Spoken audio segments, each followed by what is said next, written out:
Good evening. It's time now for Saturday Nightmares, our weekly trip to terror with its monsters, terror, demons, horrible motion pictures, and your host, most Friday of all, Uncle Scary. Ha ha ha ha ha ha. Greetings, monster fans. How are you? It's your old Uncle Scary, ready to terrify you this week with Imagine. Have I got a terrifying tale for you? And welcome to Saturday Nightmares. It can exist anywhere. At school, even in your own bedroom. It's where your world meets mine. It is the place between the living and the dead. Where the everyday world meets the things that exist in your worst nightmares. There's only one requirement to enter. A touch of evil is all it takes. As simple as cheating, as simple as stealing, as simple as murder, as near as a lie. Tonight I present to you The Creeping Terror. It's about some astronauts that actually discover a strange organism that cling to their spacecraft. That terror is unspeakably evil. So let's get ready to watch the first portion of our movie, The Creeping Terror.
You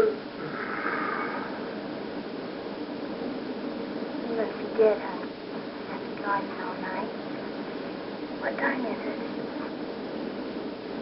Almost 4:30. Almost dawn. We should be home in another hour. This man's name is Martin Gordon. The lovely girl beside him is Brett, his bride of 2 wonderful weeks. It's late August. They're returning from their honeymoon to their home in quiet, peaceful Angel County, California. Martin's Uncle Ben is sheriff of Angel County, and Martin is his senior deputy. Martin has high hopes of succeeding his uncle when Ben retires. But for now, Martin has only the thoughts, emotions, and pride of a very happy, newly married young man. Brett is his, and he feels no man could ask for more. And now, without warning, their honeymoon is to become a nightmare.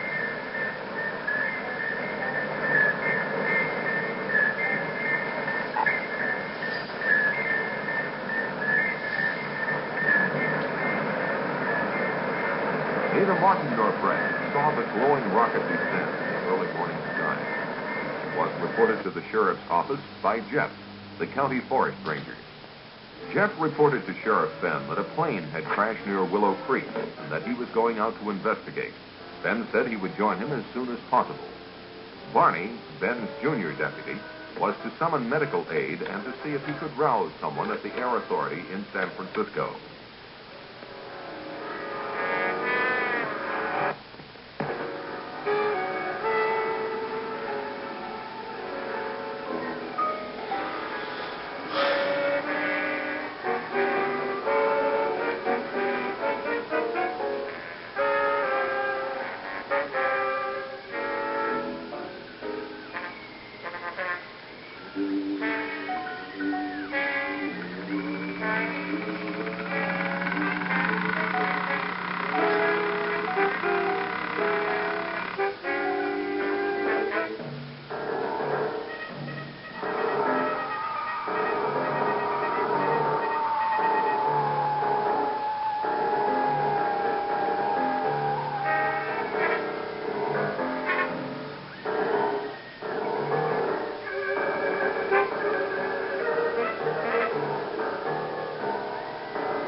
Uncle Ben, honey. Must be an accident or something.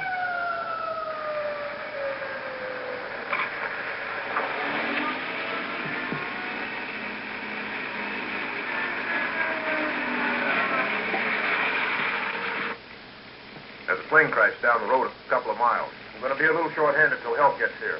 Go around back of me.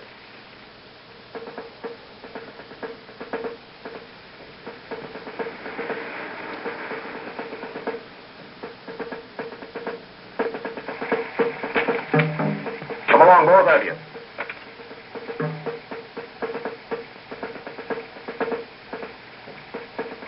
Get in, honey.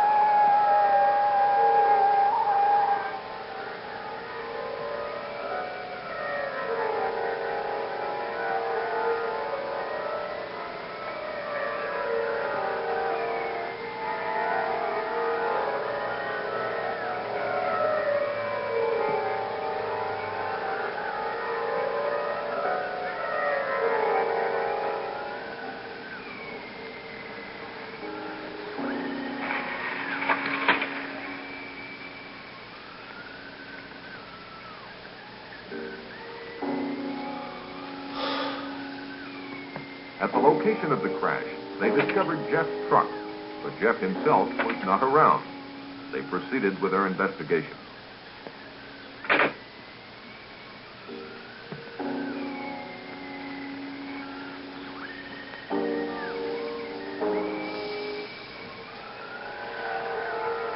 How can I not recognize the obvious?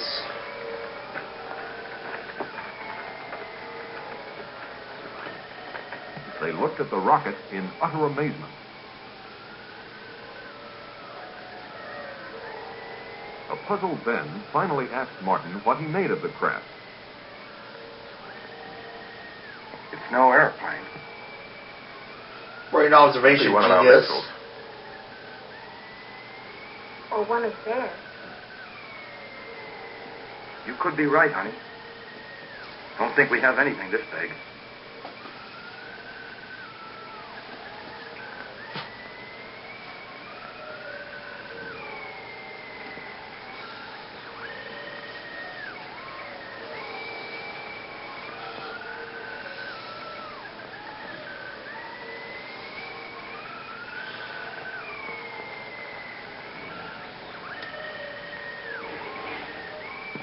Ben could not understand why the craft wasn't severely damaged.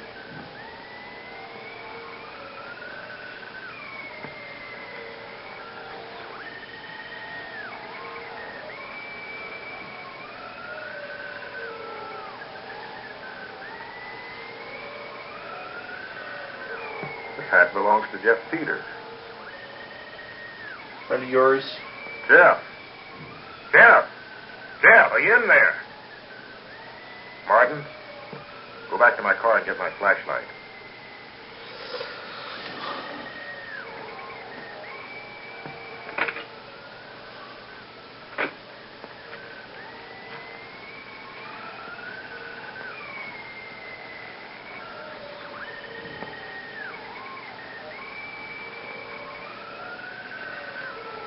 Dan, don't go in there. You don't know what's in there. I think I hear him moving inside. Maybe he's hurt.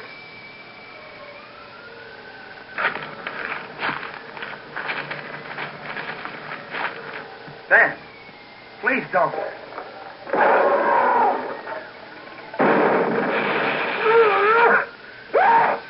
Dan.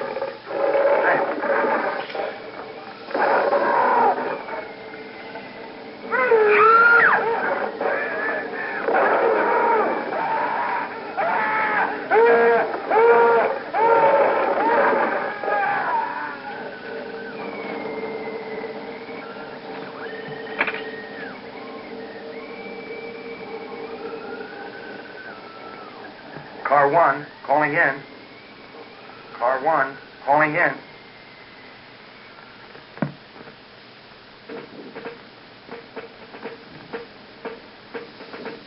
Within the hour, Martin's unusual call for assistance was answered by a special unit led by a Colonel James Caldwell.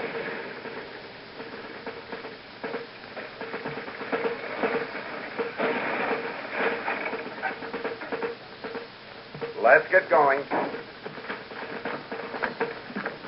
Let's go. Let's go. Move it over. Let's get going.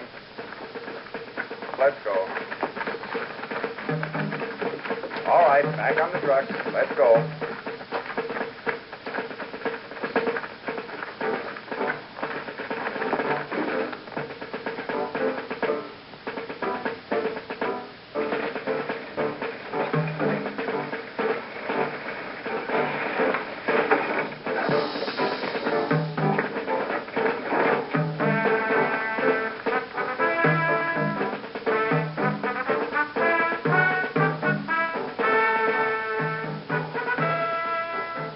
Sergeant, take one man and check it out. Yes, sir.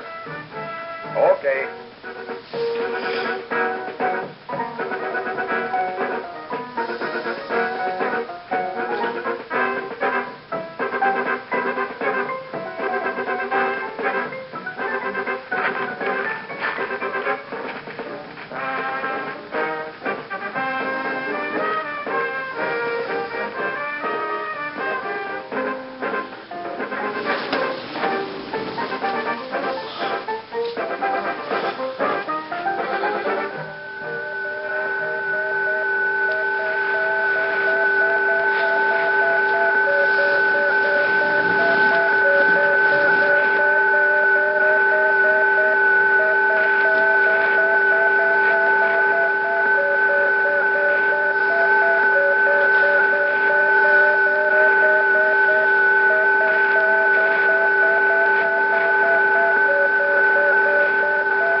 What monster they have in there?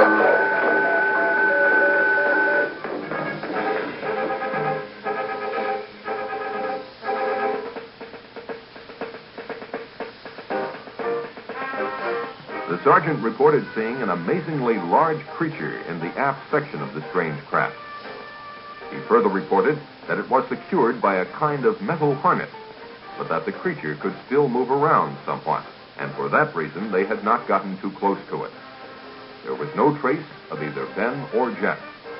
The colonel ordered continuous guard duty around the spaceship and decided to set up a temporary military headquarters at the sheriff's office in town.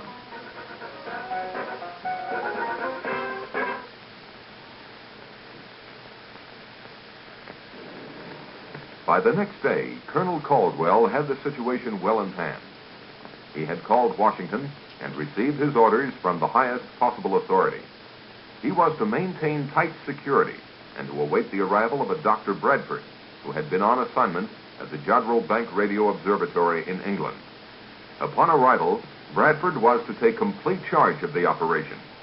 He was the world's leading authority on space emissions and had worked out a series of systems that might lead to communication with other forms of life, when, as, and if they were contacted.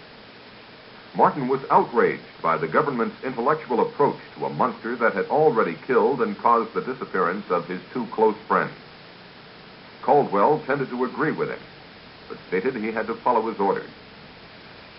One of those orders was to suppress the news of the death of Ben and Jeff. Martin was appointed temporary sheriff, and all news intended for public consumption was to emanate from his office. The Air Authority issued a cover-up story that a plane had crashed and burned, and this was to suffice until the experts cleared up the mystery of the visitor from outer space.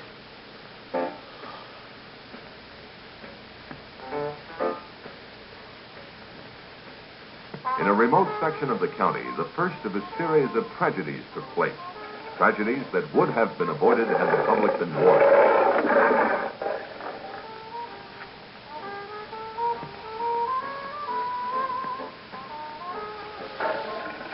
know, the narrator should be doing all the plot.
Later that day, while they were awaiting the arrival of Dr. Bradford, Martin instructed Barney, on advice from Colonel Caldwell, to plant in the local papers the news that Ben and Jeff had taken off on a fishing trip to British Columbia.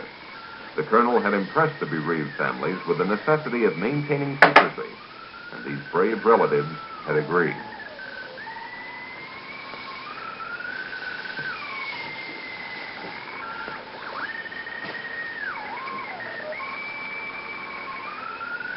Despite Brett's inquiries about what Martin had seen in the spacecraft, he avoided specific details for fear of disturbing her more than she was. If the truth were known, Martin was more than a little disturbed himself. Shortly thereafter, Dr. Bradford arrived. He was a much younger man than one would imagine him to be. Martin, I'd like for you to meet Dr. Bradford. I've heard a lot about you from the colonel. Nothing bad, I trust. Martin and his wife were in the original party that found the fallen craft. I was sorry to hear about your uncle. It's a tough break. I hope you're feeling better. Yes, thank you. A couple hours of sleep did a world of good. Bradford thanked the colonel for his assistance and then asked to speak to Martin. Bradford questioned Martin about everything that had transpired. Martin did his best to recall everything in precise detail, but really didn't have much for him. The two soldiers that entered the rocket earlier had been summoned, and Bradford hoped to learn more from them. The doctor himself would not enter the rocket until the arrival of certain equipment. From his discussion, it was apparent that the doctor considered this situation a magnificent opportunity for mankind. He felt that if he could communicate with the creature, it might be possible to advance human knowledge by years or even centuries. The spaceship alone signified an intellectual development far in advance of anything on Earth. When Martin asked him how he intended to protect himself from the creature, Bradford said not to worry, that he hadn't come here to be victimized either by his own or the creature's fears.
your time. I didn't know we had company.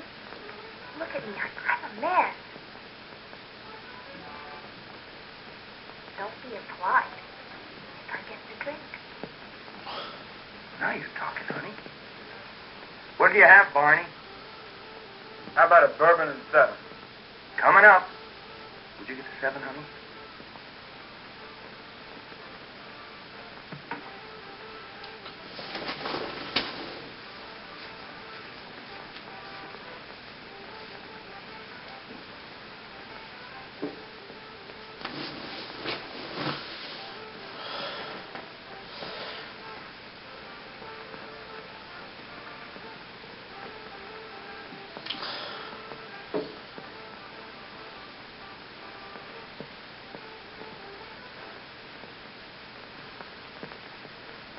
Barney, you should try marriage.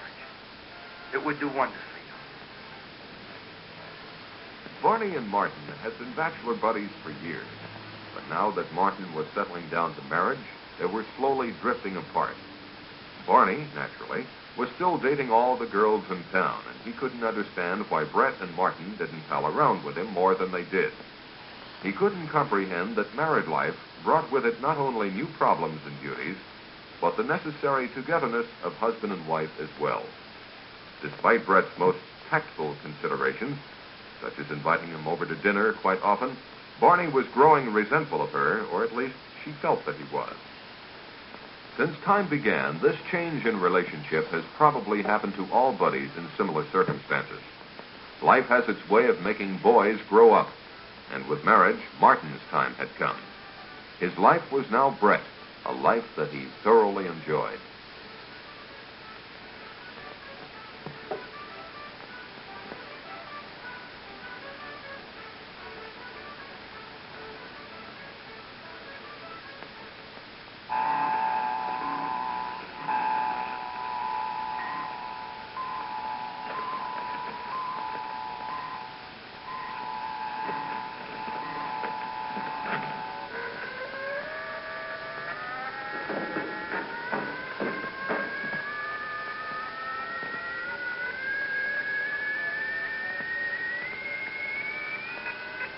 Uh-oh, didn't recognize the obvious.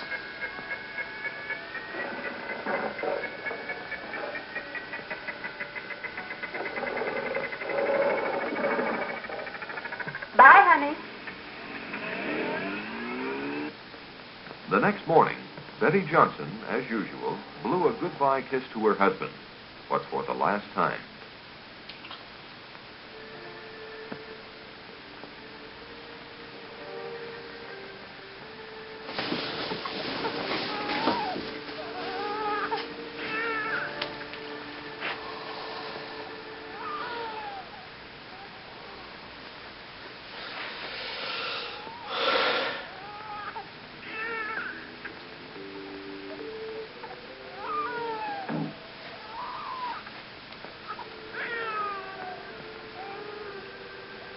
Poor baby.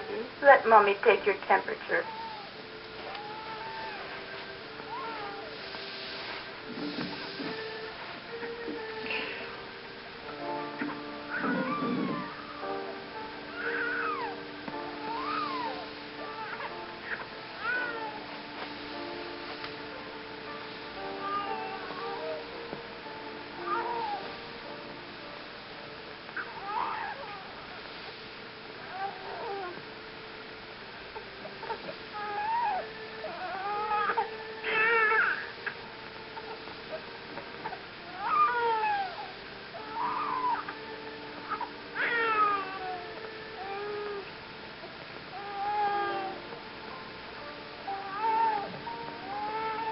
Poor baby.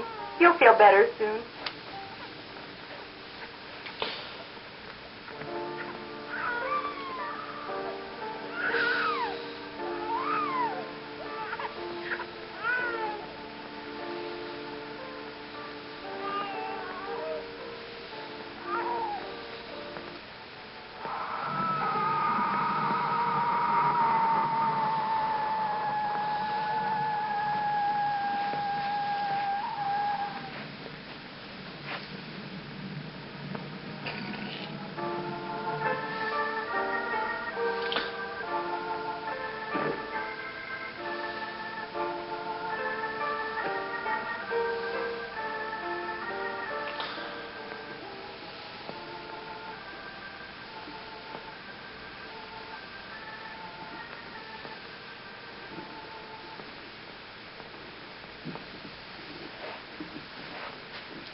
Uh-oh, look out.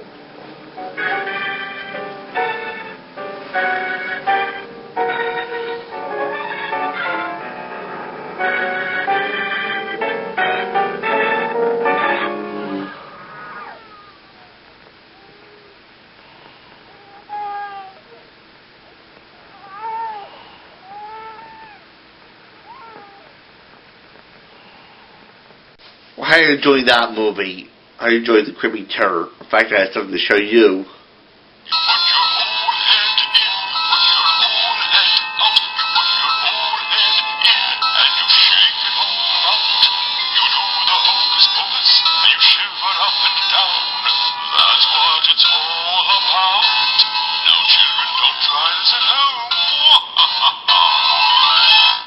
Pretty neat, huh? Pretty scary, huh?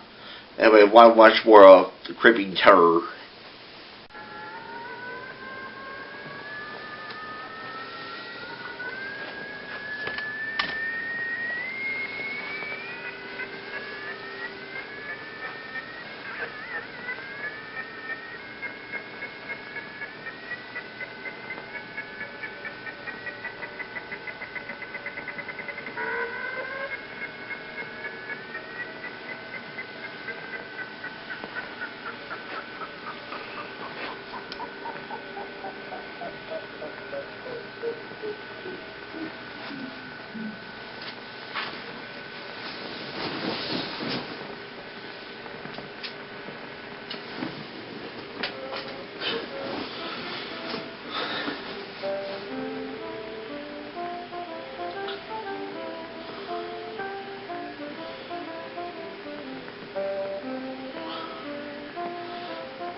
Grandpa, can I go for a walk?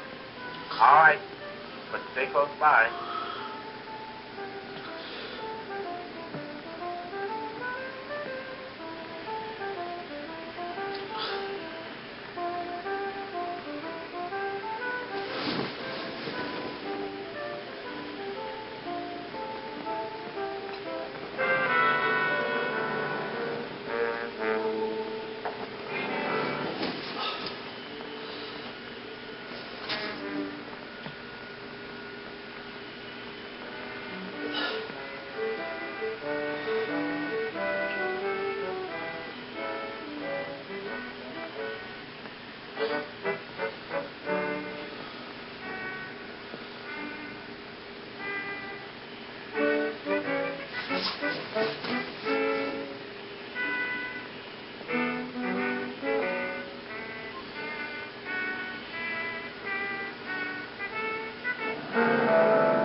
Should he be watching his kid?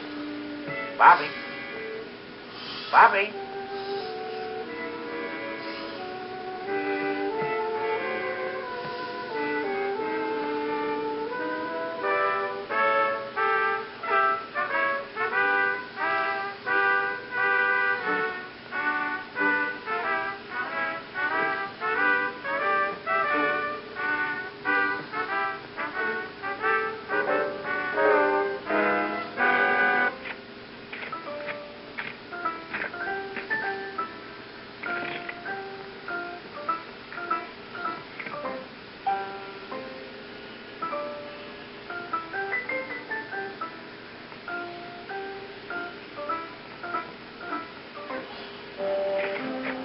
Bobby!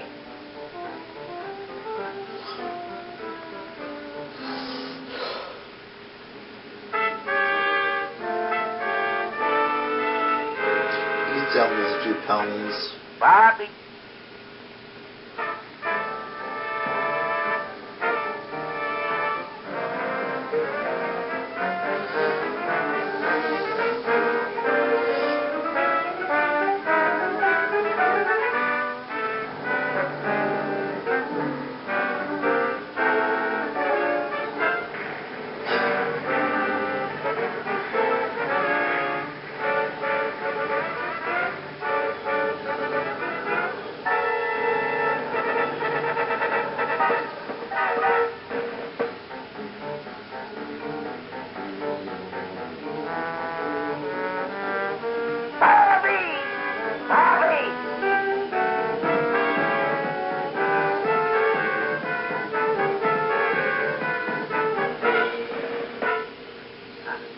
Bobby.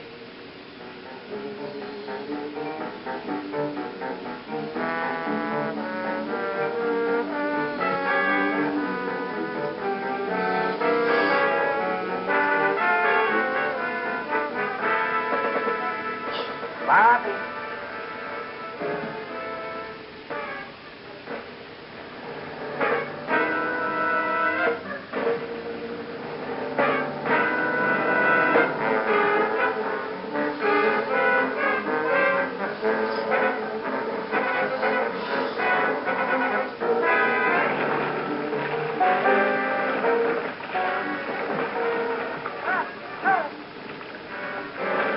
Help! Help! Help! Help! Help! Help!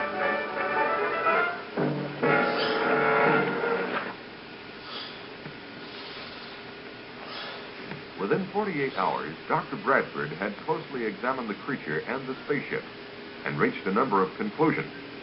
He was sure the creature had come from beyond our solar system because it adapted to our environment so quickly, and no planet or dead star near us has conditions similar to the Earth. Of special interest to him was the hull of the ship. It was composed of an alloy unlike anything human science had ever encountered. The doctor had run a number of tests on the metal, but its molecular structure remained a mystery. Because there was no food on board, Bradford presumed the creature had been in a state of suspended animation, particularly because it had survived the trials of re-entry and impact without apparent harm. So far, he had no success in communicating with it, but he had not yet exhausted all possibilities. On a more subjective basis, he had the curious feeling that the creature did not want to communicate with him.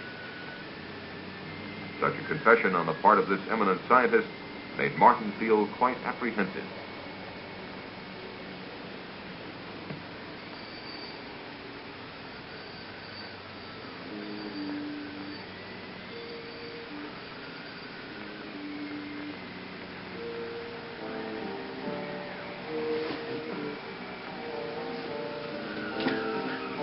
While on a routine call to pick up instructions from Colonel Caldwell, Martin received an urgent message from Barney. Barney was at Willow Creek.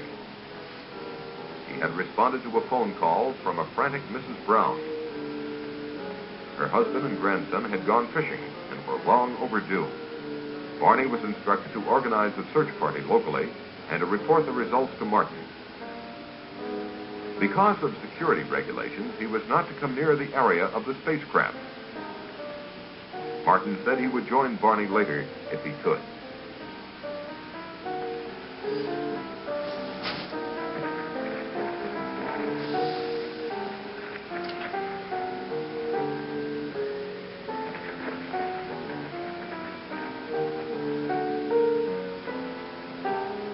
Acting on a hunch, Martin decided to see for himself if the monster was still there. It was. Bradford had installed TV cameras inside the spaceship and was testing the creature's reactions to sound, light, electricity, color, and air pressure. When Martin asked him if he had any luck in communicating with the beast, Bradford confessed that he hadn't, but would try again when certain data was returned to him from computer processing. It was at this time that Bradford came up with a frightening theory, namely that the creature might be a product of engineering, the same engineering that built the spaceship. What he didn't understand was why some form of communication had not been built into the creature. When Martin asked him if this weren't something to worry about, Bradford said no. It was probably his own failing at not being able to establish communication. It seemed to Martin that if Bradford's theory were correct, humanity might be in grave danger. Bradford dismissed Martin's fears by pointing out that the creature was not exhibiting any signs of violence, and besides, it was firmly secured by the harness. That afternoon in Moncrief Park, a group of neighbors got together for a hootenanny. Oh, she left me sad, but still I am happy. In fact, I am glad, for I am as free as that bird in the tree. 'cause she left me alone and could not marry me. I said that I loved her and would till I died. I tried to forget her, and I really did try, but I'll still think of her till the day that I die, 'cause I think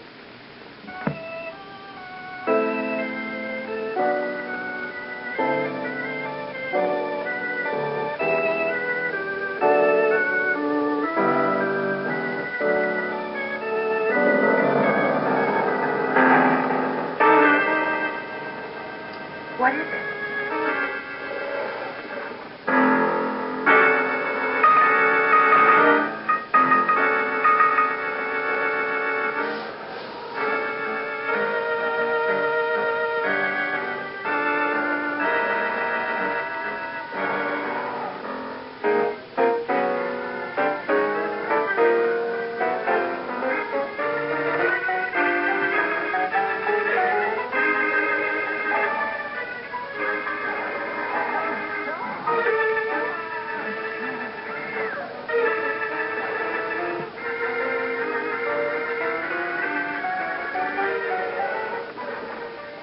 You stay there. Stay calm.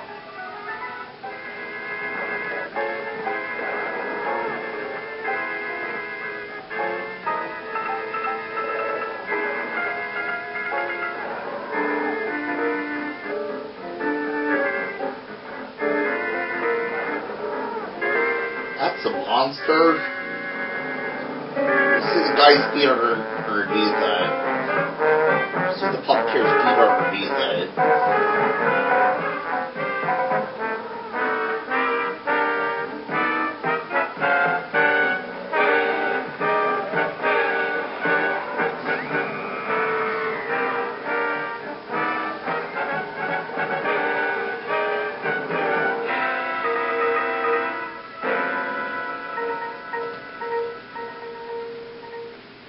In response to a multiple missing persons report, Martin and Barney searched the countryside for the group of picnickers. The only trace they found of them was the remains of a guitar one of them carried. This wholesale disappearance of a large group of people, coupled with earlier missing persons reports, led Martin to only one conclusion. There must be another monster, and it was on the loose.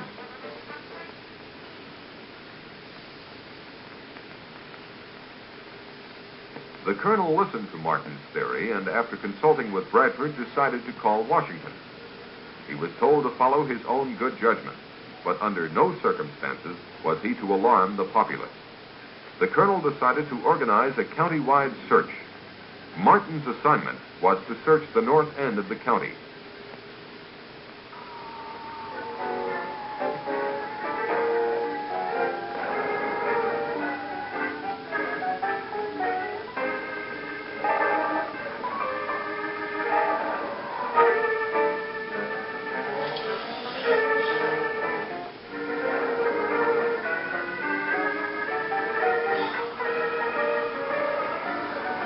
While Martin and Brett were engaged by the search, the monster was moving toward the community dance hall.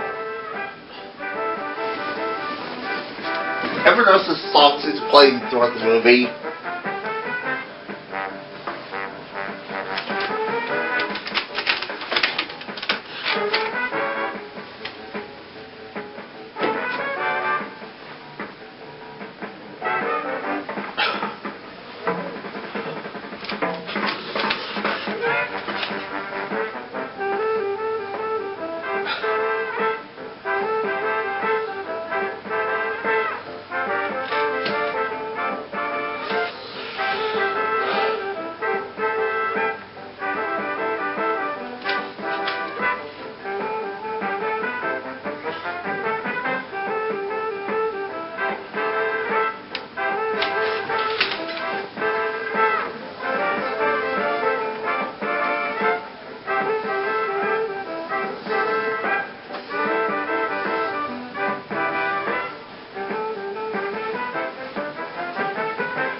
Oh, I think her boyfriend is jealous, big guy. Her boyfriend is jealous, big guy.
It's time for a bite to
I've had enough of that guy.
to the music.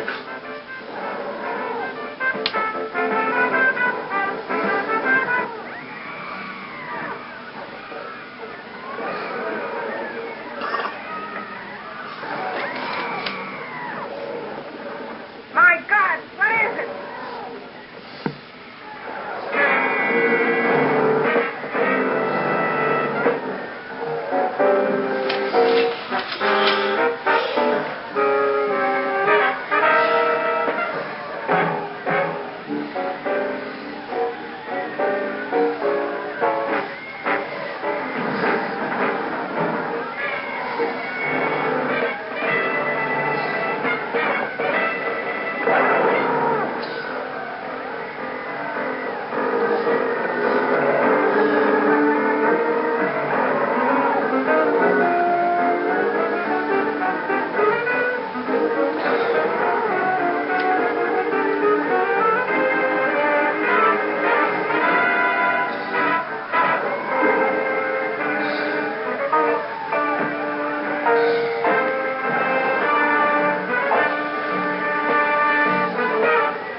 Never noticed they have access with car control.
While Martin and Brett were taking a break from the search, a call came through which confirmed Martin's theory. Colonel Caldwell told them of the monster's attack at the dance hall. His troops now had orders to destroy the monster, and he asked for Martin's assistance.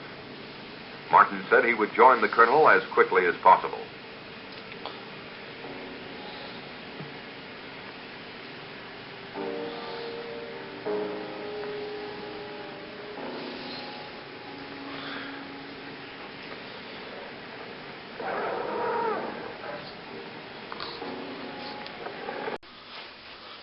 I enjoyed that movie. Pretty scary, huh? Pretty weird, huh? In fact, I have something to show you. Watch what it does. Take one night I was in the lab, fast asleep on my cold hot slab. My master flipped the switch and I began to ride. And suddenly, it's the ride, I did the maze. I did the monster maze. It was a graveyard maze. It got on in a flame. I did the monster maze. Pretty neat, huh? Anyway, pretty weird, huh? What do you think of the movie so far? Anyway, let's get to the last part of our movie.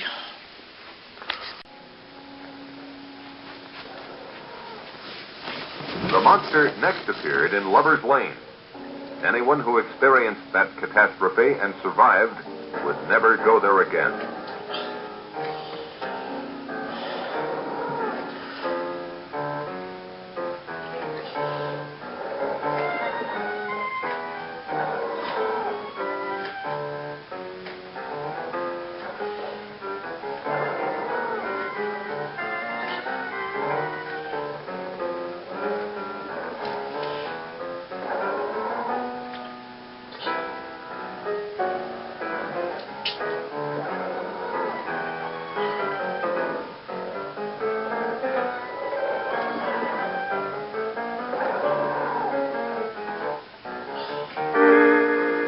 Ever notice how the monster has a fetish for lovers?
almost an hour before Caldwell learned of the monster's devastating new attack.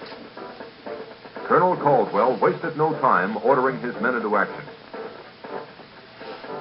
It was at this point that Bradford interceded. He demanded that the monster be taken alive at all costs.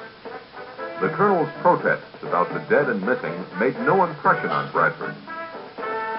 Caldwell conceded to the point of assuring Bradford that they would not destroy the monster if they could avoid it.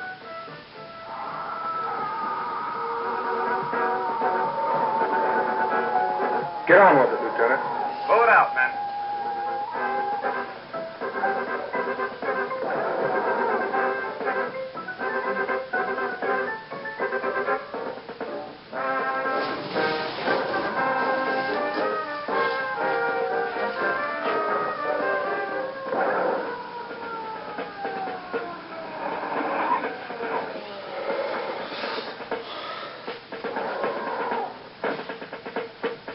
When Martin's party arrived and offered to help, the colonel told them enough lives were being endangered.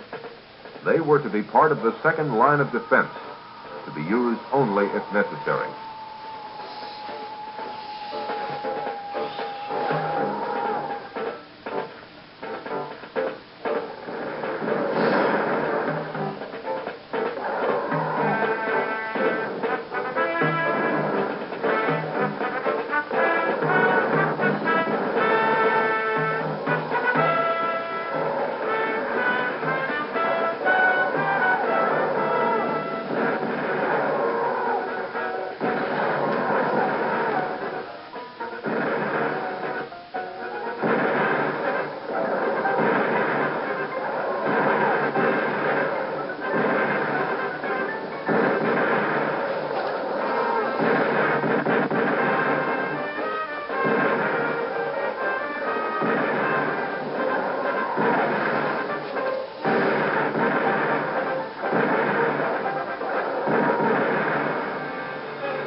sergeant, a shaken man, returned babbling about what had happened.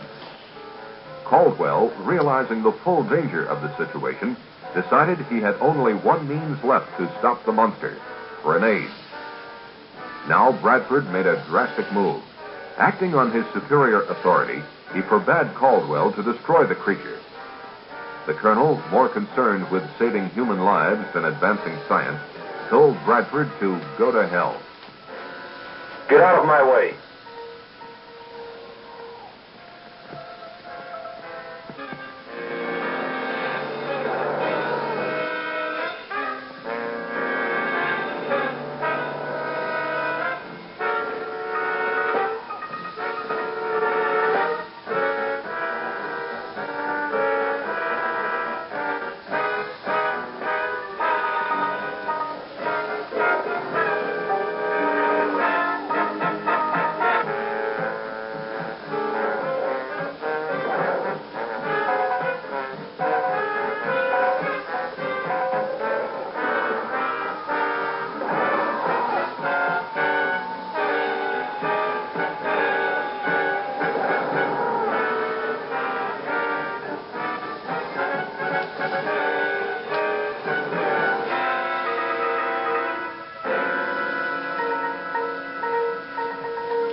Where's he going in such a hurry?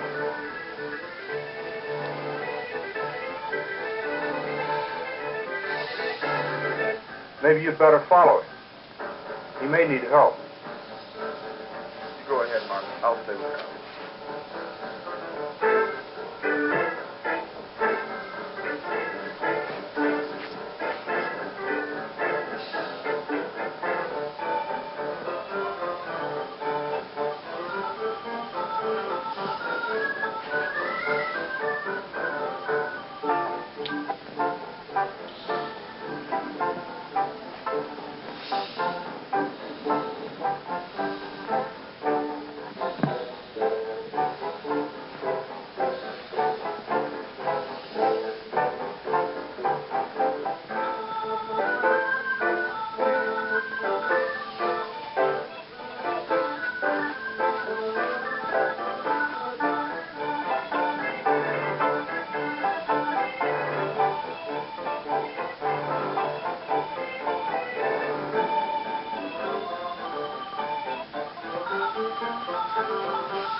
So many things.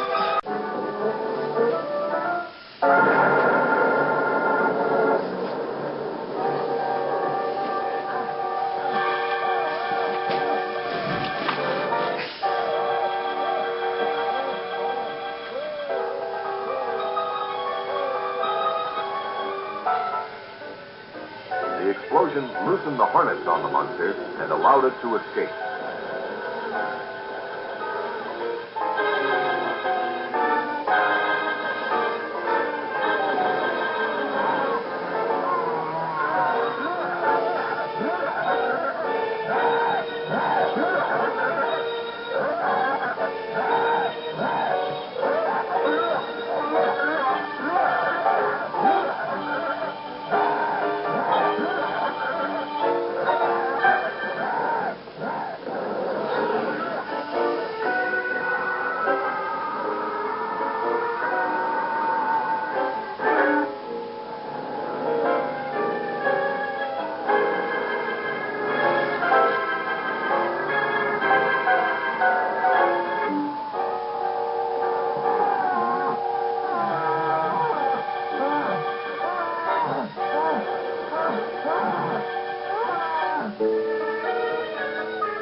Martin tried to help the doctor, but there was no time.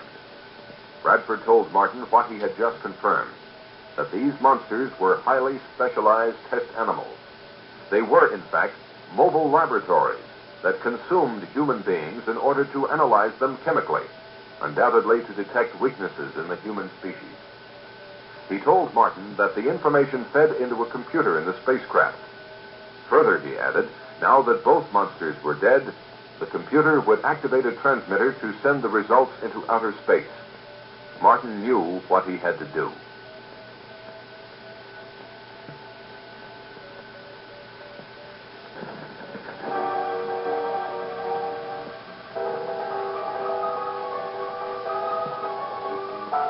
As Martin entered the spaceship, he heard the transmitter generator kick on.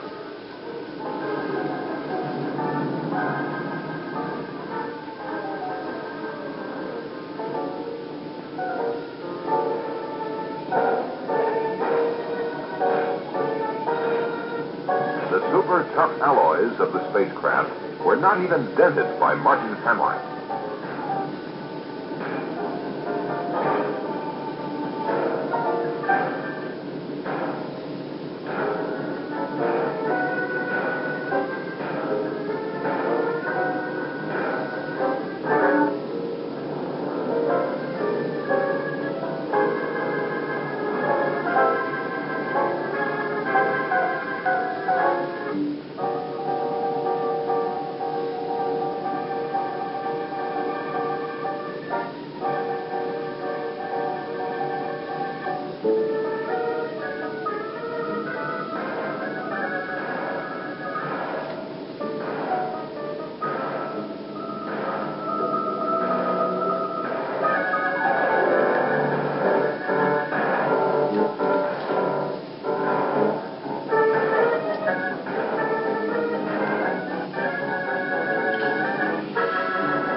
As the transmitter stopped, Martin felt sick. Evidently, all the information had been transmitted.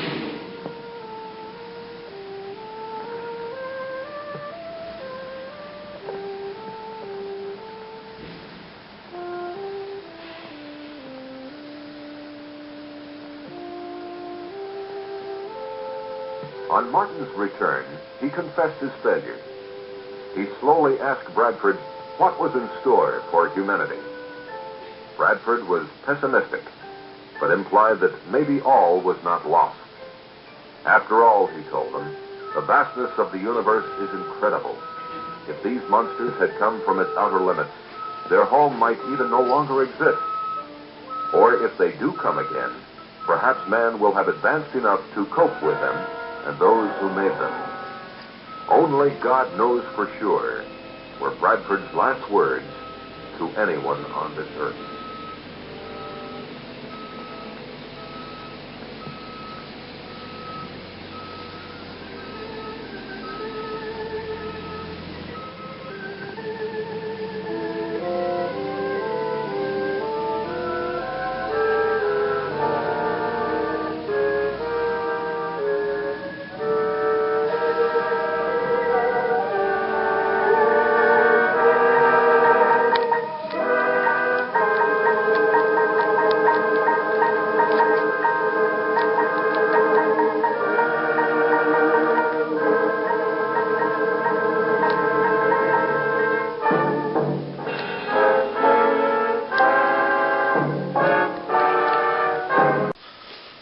And that concludes our movie.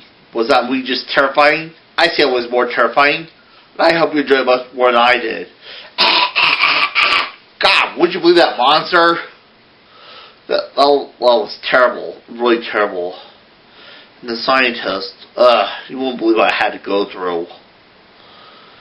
All these things. I say advances in science are just terrible. I said that movie was just terrible. Just terrible. Oh. So here's what I say about that movie. That's what I say about that movie. I said that movie was just terrible. Were you scared? No? Not even a little? Maybe next week we show another frightening terror. Next we'll present... I have a clue, but I know it's going to be really scary. Anyway, Uncle Siri wishing you pleasant nightmares, everyone.